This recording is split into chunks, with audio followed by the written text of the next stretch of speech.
Assalamualaikum warahmatullahi wabarakatuh. Selamat pagi dan salam olahraga. Pada pertemuan kali ini, kita akan kembali membahas tentang pembagian daerah serta posisi pemain dan tugasnya di lapangan pertandingan sepak bola. Tapi sebelum itu, kita akan berdoa dulu. Bismillahirrahmanirrahim. Rabbi syrah li sadri wa yassir li amri wahlul 'uqdatam min lisani yafqahu qawli.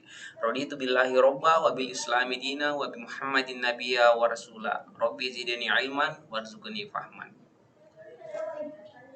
Oke, teman-teman mohon diperhatikan ya. Jadi, saya akan membahas dan mengupas tuntas tentang materi pembagian dan posisi pemain serta fungsinya di lapangan. Materi ini sangat penting buat teman-teman pahami semua karena kelengkapan dari materi permainan sepak bola itu teman-teman mesti tahu bagaimana gambaran posisi pemain sepak bola di dalam lapangan serta apa sih tugas-tugasnya masing-masing pada posisinya tersebut. Kita akan kupas tuntas berikut. Check it out. Nah, bisa dilihat pada gambar di layar HP-nya masing-masing. Di sini kita akan mengupas tuntas tentang pembagian area ya. Jadi bisa kita lihat gambar lapangan ini saya sengaja peta-petakan menjadi 3 bagian. Ada yang kotak warna merah, kotak warna ungu, dan kotak warna biru. Ini berkaitan tentang pembagian daerah ya. Karena di permainan sepak bola itu dalam satu lapangan itu kita bagi menjadi 3 daerah. Ada yang di arsir merah ini merupakan daerah pertahanan. Nah, daerah pertahanan ini diisi oleh pemain yang bertugas untuk menjaga gawangnya supaya tidak kemasukan gol oleh tim lawan. Jadi tugas utamanya sebisa mungkin untuk mempertahankan daerah pertahanan ini supaya tidak dimasuki oleh tim lawan dan dibobol. Nah, di area kedua di sini ada garis yang berwarna ungu, di situ diisi oleh pemain tengah ya. Jadi ini disebut dengan daerah midfielder. Midfielder itu atau pemain tengah. Jadi fungsinya di sini untuk menyuplai bola atau sebagai penyalur bola dari daerah pertahanan ke daerah penyerangan. Fungsi yang lain, pemain yang berada di sini itu sebagai pemain yang bertugas untuk membuat permainan itu bermakna ya. Apakah dia bisa mengatur tempo atau ritme permainan, apakah permainan itu akan dipercepat ke proses penyerangan atau sebaliknya akan diperlambat tempo permainannya.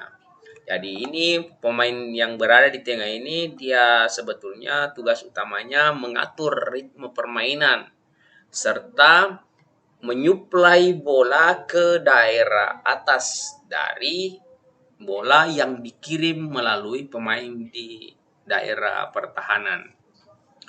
Kemudian yang di kotak warna biru ini merupakan daerah penyerangan ya. Daerah yang paling terdepan dalam posisi pemain sepak bola. Biasanya daerah ini diisi oleh pemain-pemain tipikal penyerang atau disebut dengan striker karena dia bertugas untuk mencetak bola sebanyak-banyaknya ke gawang lawan. Jadi tugas dari mencetak itu dilakukan dengan pola permainan yang atraktif. Jadi pemain yang berada di posisi penyerang ini dia menerima umpan dari pemain tengah atau pemain yang berada pada daerah yang diarsir warna ungu ini. Jadi secara garis besar pada permainan sepak bola itu dibagi menjadi 3 daerah. Ada daerah pertahanan, ada daerah pemain tengah, dan ada daerah penyerangan. Untuk pembagian daripada nama-nama pemainnya serta tugasnya kita akan jelaskan di slide berikutnya. Oke, kita masuk kepada nama-nama pemain beserta tugasnya. Nah, kita bisa lihat pada gambar berikut ini ada 3 ya model formasi. Ada 4-4-2, ada 4-3-3, dan ada 4-4-2 diamond. Sebelum kita masuk kepada tugas dan fungsi masing-masing posisi pemain ini, saya jelaskan dulu tentang bagaimana cara kita membaca formasi. Jadi formasi itu adalah susunan pemain yang membentuk pola-pola tertentu dengan tujuan untuk menampilkan taktik dan strategi permainan ketika bertanding di lapangan. Yang pertama, sesuai dengan pembagian daerah yang sudah saya jelaskan pada penjelasan sebelumnya, bahwa pemain yang berwarna biru ini merupakan pemain bertahan karena dia berada paling bawah dari struktur lapangan sepak bola. Kemudian ada pemain tengah yang berwarna kuning dan ada pemain penyerang berwarna merah. Jadi cara membaca formasi itu kita baca berdasarkan susunan pemain dari pemain belakang, pemain tengah ke pemain penyerang. 4 pemain belakang, 4 pemain tengah, 2 penyerang. Jadi membacanya itu 4-4-2. Seperti pada gambar yang kedua juga. Formasinya ini adalah 4-3-3. Jadi silahkan baca 4-3-3. Pertahanan, pemain tengah, penyerangan. Ini 4-4-2, tapi dia bedanya di formasi 4-4-2 yang pertama itu terletak pada pemain tengahnya. Dia modelnya ada yang pemain tengah di depan, ada yang di belakang. Jadi dia modelnya seperti bentuk diamond. Makanya itu dikatakan formasi 4-4-2 diamond. Jadi paham ya cara membaca formasi. Kita baca itu berdasarkan susunan pemain dari pemain belakang, pemain tengah, dan pemain penyerang. Oke, kita masuk kepada pembagian nama-nama pemainnya dan tugasnya apa. Yang pertama, bisa teman-teman perhatikan ini yang paling di belakang itu dinamakan kiper atau penjaga gawang. Fungsinya cuma satu, menjaga gawangnya supaya tidak kebobolan. Bisa juga sebetulnya penjaga gawang ini menyerang. Biasanya kalau pemain itu dikalah, kemudian waktu permainan akan segera berakhir, biasanya pemain kiper itu juga naik ke atas. Dan ada beberapa kejadian di waktu-waktu yang sudah hampir habis, justru kipernya yang melakukan gol atau mencetak gol. Karena posisinya sudah tertinggal, seorang kiper harus naik ke atas untuk mencetak bola. Tapi konsekuensinya kalau dia diserang balik, bisa saja dia malah kemasukan gol karena dia dia naik ke atas meninggalkan area gawangnya. Kemudian di depan kiper itu ada pemain bertahan. Nama daripada pemain bertahan itu diistilahkan dengan istilah back. Nah, ini ada 2 back yang saya tunjuk. Ini dinamakan center back atau back tengah. Dari kata center, back tengah.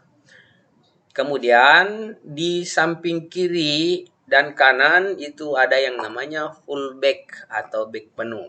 Jadi dia tugasnya menjaga pertahanan. Itu saja. Dia tidak boleh naik ke atas menyerang. Dia hanya bertugas menjaga daerah pertahanannya supaya tidak kemasukan bola. Nah, seorang pelatih bisa juga memasang sebetulnya back yang di pinggir ini dengan tipikal penyerang. Kalau dia memasang back dengan tipikal penyerang, bukan full back namanya wing back atau back sayap.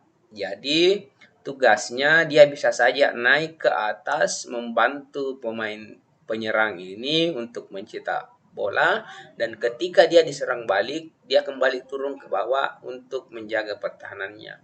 Itu ya kalau wingback. Tapi kalau dia tugasnya fullback, berarti dia full untuk menjaga area pertahanan.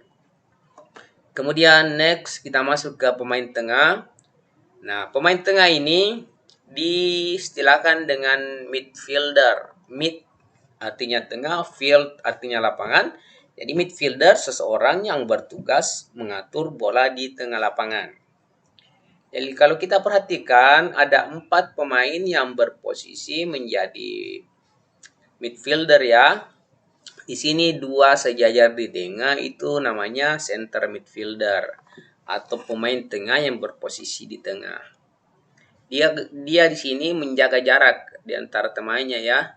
Tidak boleh terlalu rapat juga dan tidak boleh terlalu renggang supaya ada komunikasi yang terjalin ketika dia melakukan penguasaan bola di tengah lapangan. Kemudian di pinggir ini yang disebut side midfielder atau pemain tengah yang posisinya agak di pinggir lapangan, masing-masing di pinggir kiri dan di pinggir kanan, di tepi lapangan ya. Fungsinya midfielder ini dia menerima bola dari pemain belakang dan mengantarkan bola itu ke pemain depan. Jadi dia istilahnya penyuplai atau penyalur. Itu ya tugas pertamanya. Kemudian tugas keduanya dia mengatur ritme permainan. Mengatur ritme permainan artinya dia yang mengontrol jalannya pertandingan. Ketika dia menerima arahan dari pelatih bahwa permainan ini akan dilakukan dengan teknik menyerang secara terus-menerus, maka si pemain tengah inilah yang mengatur serangan. Tapi kalau seorang pelatih mengatakan bahwa kita akan bermain bertahan, maka pemain tengah ini yang mengontrol permainan supaya memperlambat jalannya permainan. Jadi itu fungsinya pemain tengah. Kemudian di pemain tengah juga berfungsi untuk melakukan serangan ke atas, membantu pemain penyerang. Kalau side midfieldernya ini diperintahkan oleh pelatihnya bahwa silahkan naik bantu striker untuk menyerang, maka naiklah side midfielder ini. Dia menyisir ke pinggir lapangan, membantu penyerangan dan memberikan operan-operan manja kepada pemain striker. Kemudian posisi yang ketiga ada namanya center forward atau striker. Ya. Jadi dia tugasnya melakukan penyerangan menembus jantung pertahanan lawan dan mencoba untuk mencetak bola sebanyak-banyaknya. Nah, kemudian bisa diperhatikan di gambar yang kedua ini, kalau pelatih memasang 3 pemain depan, maka yang berfungsi sebagai pemain tengah itu hanya 1. Kemudian yang di kiri dan di kanan ini tugasnya sebagai sayap atau disebut juga winger.